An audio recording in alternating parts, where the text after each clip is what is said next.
Oggi abbiamo parlato in questo incontro di sostenibilità.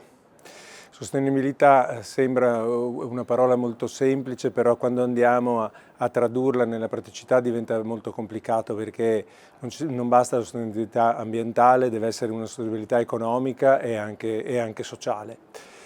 Questo sforzo lo sta facendo anche la Stazione regionale dell'Albo Gestori Ambientali, perché cerca in tutti i modi di formare le imprese che trasportano e intermediano il rifiuto, perché è un percorso importante della sostenibilità.